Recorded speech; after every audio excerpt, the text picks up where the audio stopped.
Wasabi guys, happy Thanksgiving. Just wanted to do a Thanksgiving Day themed deck tech, and what better way to do that than with a group hug deck with Kineos and Tyro of Miletus as the commander. It's all about the lovin', guys. Give stuff to each other, blankets with smallpox, whatever it happens to be, food, I don't care. We're going to have some fun here. Kineos and Tyro of Miletus is a 4-colored commander, a 2/8 human soldier, with, at the beginning of your end step, draw a card. So this is just you, and then each player may put a land card from his or her hand onto the battlefield, so that also includes you. But each opponent who didn't put down a land card, they get to draw a card. So effectively, no matter what, you're going to be drawing a card at your end step, so that's great. And then each player gets to play a land, so you're guaranteed to draw a card, and you're also guaranteed to have the opportunity to play a land if you have one. No matter what, you're getting both. So that's the whole premise of the deck here. It's focusing on land drops, kind of landfall, but for the most part, this deck is going to be group hug. And for those of you who are unfamiliar with the strategy of group hug, you don't really care so much about being competitive. You don't care so much about winning or coming out on top as you do just having fun, making the game kind of longer, not always longer, but more enjoyable. That's the main focus of the deck. You want to have fun, and this involves allowing your opponents as well as yourself to draw a ton of cards and get extra land drops. It allows you to do a lot more things with your mana.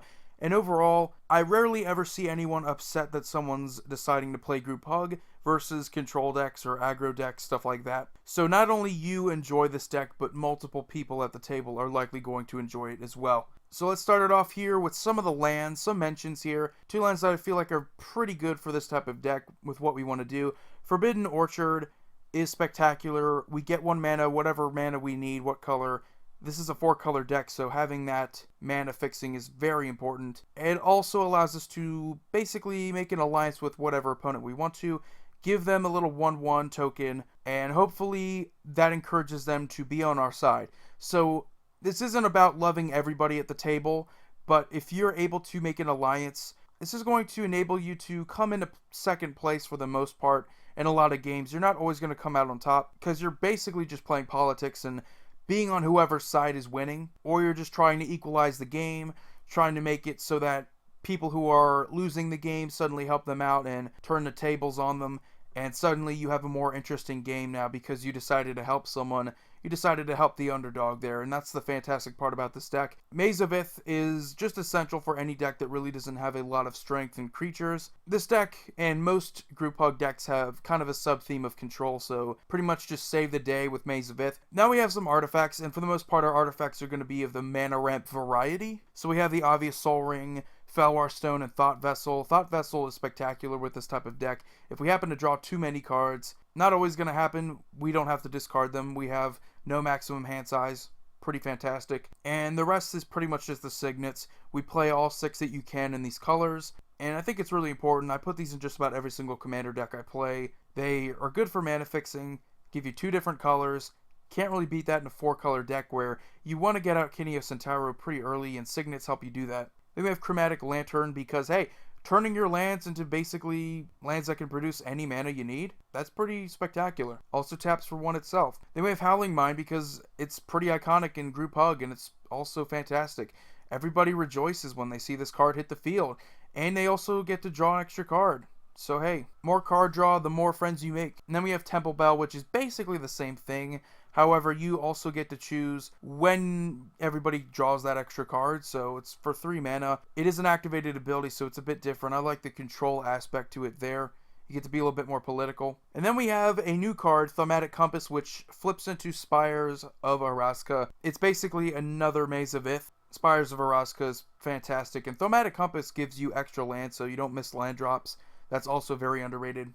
And then we move on to creatures. We play the obvious Birds of Paradise because, hey, we like getting whatever mana we need. We like our Humble Defector because we get to draw 2 cards and then toss it to somebody else. Let them draw 2 cards. I mean, pretty thankful for card draw, guys. Orzhov Advocist is a brilliant card in this type of deck.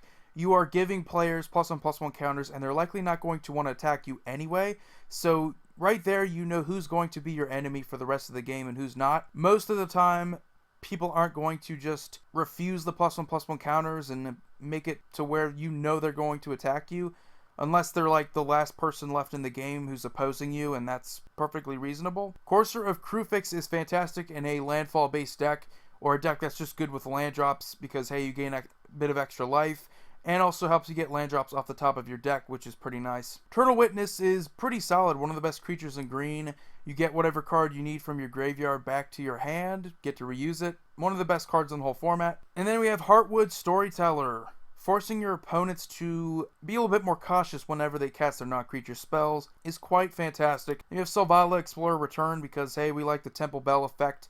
Kind of Temple Bellish, but you don't just want to give card draw blindly. And I like the whole parlay mechanic because you do get to see what your opponents are getting. And you have Solemn Simulacrum because 4 mana for a land drop, pretty good.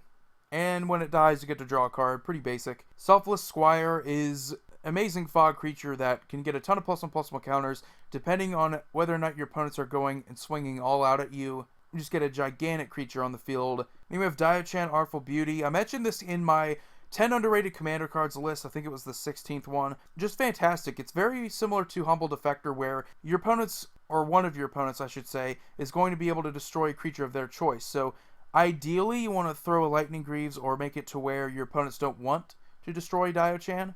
Make it an asset to one of your allies. I think that's a very well designed card. Oracle of Moldiah gives you an extra land drop, and also your top card of your library is revealed, so you get to just thin your deck out of lands that are on the top so you don't draw into cards you don't need. Braid's Conjurer Adept is hilarious. You know, just the usual big stuff. It's just a free-for-all at that moment where basically everyone's just throwing out their best stuff. Very chaotic, but at the same time, no one's going to really vilify you for doing it because it is pretty fun. You have Crufix, God of Horizons. I can't tell you guys how often it is that you just don't really want to do anything at a certain moment and you just want to save up on your mana. Crufix is very good because you don't have to worry about it. Your floating mana stays floating, it just turns colorless. Zerta Ancient is also very good with excess mana. We get more of it. The more lands we have, the more land drops we've been getting the whole game. We suddenly drop this and it's effectively a mana doubler for everybody, so people are going to be reluctant to get rid of it, which is fantastic, and I love Zerta Ancient. Very underrated creature for group hug, too. You have Gehiji, Honored One, going to incentivize your opponents to attack your opponents, not you, because those creatures get +2/+0 whenever they're attacking them. If you have a lot of other creatures out there, they also get +2/+0 whenever they attack your opponents as well. So, pretty solid creature. 5 mana, gonna put in some work there. We have Rampaging Balos, which is really the first landfall creature that we have here. It's fantastic. Every time we hit a land drop, we get a little 4/4 beast creature token. And trust me, through fetch lands, stuff like that, we're going to be getting a ton of triggers and a ton of tokens. We don't have the most solid of win cons in this type of deck, so believe me, taking advantage of a creature like this, it is so important. Then we have the Locust God, yet again, another creature that you can take advantage of, just the nature of this deck. It's going to be a lot of card draw, and the more card draw you get, the more tokens you get. And Locust God is pretty funny. Not something you can take advantage of with stuff like wheel effects in this type of deck. We don't really run any of those. So use Temple Bell type effects, anything that you can to draw cards, get those tokens. Pretty fantastic. And then we have Avenger of Zendikar, very similar with the whole landfall trigger. The more landfall triggers that we get, the more +1/+1 counters we get on the plant tokens. And the fantastic thing about it is that the more lands we get, we have a ton of land drops. I mean, this deck is built around getting a bunch of land drops. So we're going to have a ton of these little plant tokens, and a lot of those plant tokens are going to have +1/+1 counters on them. And then we play Omnath, Locust of Rage, another elemental with a pretty fantastic landfall trigger. We get those 5/5 elementals, and when they die, or when any elemental you control dies, you get to deal 3 damage to target creature or player. So basically you lightning bolt if any of those elementals die. Pretty fantastic. Then we have some awesome enchantments here as well. And that's what a lot of this deck is. It's just good permanents that sit on the field, kind of help everybody out, make yourself less of a target. And just in case your opponents want to attack us, we do play Propaganda, Ghostly Prison. Say, let's tax our opponents, make them pay a price for attacking us. They're fantastic. We don't want to go too overboard with the whole tax them when they try to attack us, because naturally this deck isn't supposed to make your opponents hate you. And then we have Rhystic Study. I'm kind of ironic with what I just said, that I go ahead and mention one of the most hated cards in the entire format. It is worth it though, because I mean, keeping tabs on your opponents whenever they play something, making sure they pay their mana, keeping you from drawing cards. Most of the time, though, you are the group hug deck. People don't really care if you draw extra cards anyway, because it's like, what win cons do you have? Even though there's secretly quite a few. Still a pretty good card, though. Fevered Visions, just an extra type of Howling Mind type effect, although they draw the card at the end step, and if your opponents have 4 more cards in their hands, they lose 2 life or deals 2 damage to them. I can't remember, I don't have the card right in front of me. And then we have Rite of the Raging Storm, which is very similar to the whole Gahiji thing, where you want to incentivize your opponents to attack each other, and getting a 5-1 with Trample and Haste is pretty fantastic. You get one too, so you can just swing in there as well. Yeah, I mean, you can't really go wrong. You have Mirari's Wake, because, hey, another way to double our mana, and also gives an anthem to our creatures. Pretty fantastic, and usually a staple in green-white decks in the format. Then we have Sandworm Convergence, kind of like a reverse moat, where flying creatures can't attack us, and at our end step we get a 5/5 worm creature token onto the battlefield. Likely get a few of these tokens out there blocking, attacking for us. Now we move on to our sorceries, and we're going to have some removal here. We're going to have some fantastic, unique cards as well. We have Sylvan Offering, so one opponent, you and an opponent gets that token, and you and another opponent gets X 1/1 creature token. So you're going to get both a gigantic creature and likely a bunch of little dudes as well, and you're going to have 2 different opponents that have, you know, a little bit of support here in the form of tokens, and one in the support and just one gigantic token.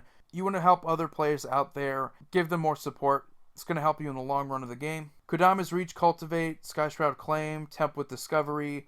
These are all just land tutors, and Tempt is fantastic. You can definitely tempt people as the group hug deck at the table. You will likely get as many land drops as you want because no one really fears you.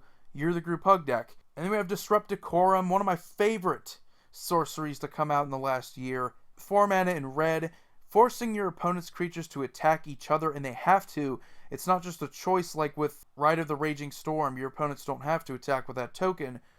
Goading all your opponent's creatures means they have to attack with those creatures. They can't really get around it. I absolutely love that. And then we have Supreme Verdict, because we like board wipes and we like being able to control somewhat of the game. So removal is a pretty good way to do that. Fractured Identity is fantastic. We get rid of something that somebody has, and then each one of their opponents gets a copy of that, so that could be including us as well. So I like spreading the love around, taking from one player and giving to the rest, kind of making the game a little bit more equal. I think that's very fun. Approach of the Second Sun is one of our win cons that it's kind of cheap, but again, we also want to win the game if it's possible, and this isn't a terrible way to do it in a deck that is capable of drawing enough cards to get to it. And when you cast it the second time, you win the game. First time, you gain 7 life. Pretty good card either way. You have Insurrection, another win con, kind of. Almost a win con. A lot of situations where it is. So you gain control of all the creatures on the field. Untap them, they gain haste. If your opponents have a ton of creatures, hopefully they don't have sack outlets that they can do anything in response. And you have Blasphemous Act because it's very good. It's red removal. I mean, 13 damage to each creature. It has amazing cost reduction based off of the number of creatures on the field. Can't really get much better than that in red. Then we move on to our instants. We have Swords to Plowshares and Path to Exile, both of which kind of work well in group hug when you think about it. We're giving our opponent's life. We're giving an opponent a land drop. Not inherently group huggish, but the fact that they're 1 mana, they exile a creature, they shouldn't be completely mad at us because they're getting something in return for it. And then we have Swan Song, which is a pretty fantastic counterspell. We don't want to go counterspell heavy in this deck, but this one is pretty good in group hug because we give them a 2/2 flying token, counter an enchantment, instant, or sorcery that is likely going to win them the game or put them in a good position. Say, hey, you can't win the game now, but you get a little 2/2 birdie. Have fun. And Arcane Denial's just fantastic in this type of deck. Bargaining with our opponents and saying, you don't get this spell, but you get to draw 2 cards at the next turn's upkeep. It's pretty fantastic. You also get to draw a card too. So it's not just you're countering a spell and you don't get anything else. You get a little bit of extra card draw as well. Cyclonic Rift is just fantastic removal in blue. It's the best you can really do. Deals with Indestructible, deals with Protection, deals with Hexproof, Shroud, anything like that that can get around normal removal. and every non-land permanent that's a problem. Pretty good. Chaos Warp's fantastic removal in red yet again. Deals with just about any permanent on the field. Doesn't destroy it, so shuffle it back into that person's deck. And yeah, they could hit something big with the top of their deck, but it's likely not going to be anywhere near as bad as the card you wanted to get rid of in the first place. And then we have Krosan Grip, Comeuppance, and Sylvan Reclamation to round out the deck. Krosan Grip, fantastic removal, one of the best cards. Split second, can't really beat it. Comeuppance is hilarious. I don't really go for fogs, anything like that. I think this is a great way to punish someone who is playing Voltron, any type of deck where you're trying to deal commander damage, because it gets around what a lot of those commanders have, usually some sort of protection or hexproof, shroud. You can't really deal with it with stuff like Maze of Ith that would normally be able to prevent creatures from dealing that much damage to you. So being able to deal that much damage to that creature and it doesn't target it, so it's likely going to pretty much deal with anything that your opponents try to throw your way. Whether they try to just swing out at you with all their creatures, well, all their creatures are going to die, likely. And if they try to burn you out with an epic burn spell or anything like that, you get to then redirect that to that player. So, just a fantastic and well-designed card that not enough people play. Then we have Sylvan Reclamation, very similar to Return to Dust, but it's both green and white, so it's a little bit different there. You get basic land cycling, so at the worst you can just throw it away, get a land. You get to exile 2 artifacts or enchantments, and just having the option of getting rid of 2 different permanent types at instant speed is fantastic, and exiling them is pretty good removal. So anyway, guys, that was my Kineos and Tyro group hug deck. I absolutely love it. I think it's funny. I think more people should entertain the thought of playing this type of deck. If you're one of those ultimate casual players that you just like playing for fun, you're not super competitive, this is the deck for you. I think it's appropriate for Thanksgiving because it's all about being thankful, giving to other people, making it a fun game. Why not? Anyway, check out the deck list. It'll be in the description box below, the link to it. Anyway, you guys have a wonderful rest of your day. Void here, signing off.